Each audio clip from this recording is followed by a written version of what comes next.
Assalamualaikum warahmatullahi wabarakatuh. Apa itu tunarungu? Istilah tunarungu berasal dari bahasa Jawa. Tuna berarti rugi atau tidak, sedangkan rungu berarti mendengar. Jadi, tunarungu ialah tidak mampu mendengar. Sedangkan istilah ketunarunguan adalah keadaan, suatu keadaan di mana seseorang kehilangan pendengaran meliputi seluruh tingkatan, dari mulai ringan, sedang, berat, hingga sangat berat, yang mengakibatkan terjadinya gangguan bahasa dan komunikasi. Mengapa orang yang telah dipasang alat bantu mendengar di telinganya tidak bisa serta-merta langsung mendengar? Hal itu dikarenakan fungsi alat bantu mendengar ialah untuk menghidupkan rambut-rambut getar yang ada di dalam telinga, sehingga tidak serta-merta membuat pemakainya, yakni individu dengan ketunarunguan, langsung dapat mendengar. Ketunarunguan digolongkan menjadi dua, yaitu kurang dengar dan tuli. Individu dengan tunarungu ditujukan kepada seseorang yang mengalami segala gangguan daya dengar terlepas dari sifat, faktor penyebab, dan tingkat ketunarunguannya. Apa saja ciri-ciri ketunarunguan dan penggolongannya? Yang pertama, golongan 15 sampai 30 desibel, termasuk golongan yang ringan. Daya tangkap suara masih normal, daya diskriminasi suaranya pun normal. Media belajar bagi individu yang tergolong ketunarunguan ringan masih dapat memanfaatkan indera pendengarannya. Jika individu tersebut menggunakan amplifikasi atau alat bantu mendengar, daya tangkap dan diskriminasinya pun akan normal, sehingga tidak masalah untuk belajar mengandalkan indera pendengarannya. Yang kedua, 31 hingga 60 desibel, tergolong sedang.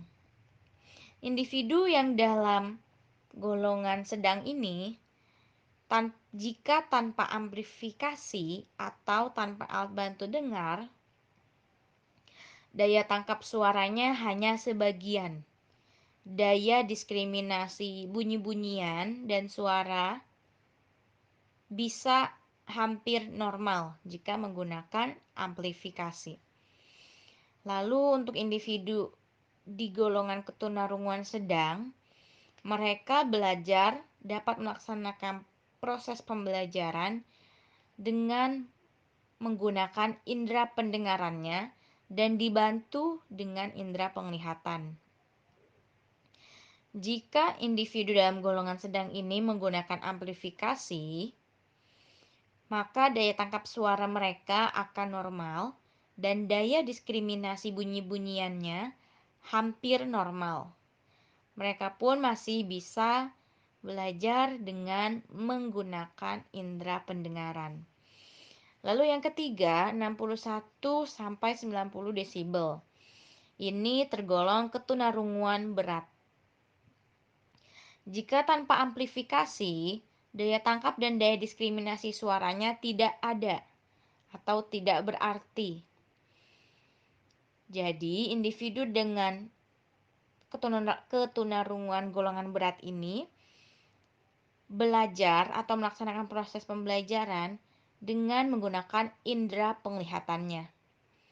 Namun, apabila menggunakan amplifikasi, daya tangkap suara akan menjadi normal dan daya diskriminasi suaranya akan baik. Dalam hal ini, hanya bermasalah pada kualitas suara dan letak artikulasi konsonan. Mereka bisa belajar utamanya menggunakan penglihatan, indera penglihatan yaitu mata, dan tetap dapat dibantu dengan indera pendengarannya, yaitu telinga. Kemudian golongan yang keempat, 91 sampai 120 desibel. Ini tergolong sangat berat. Daya tangkap dan diskriminasi suaranya tidak ada atau tidak berarti. Untuk melaksanakan pembelajaran harus memanfaatkan indera penglihatan.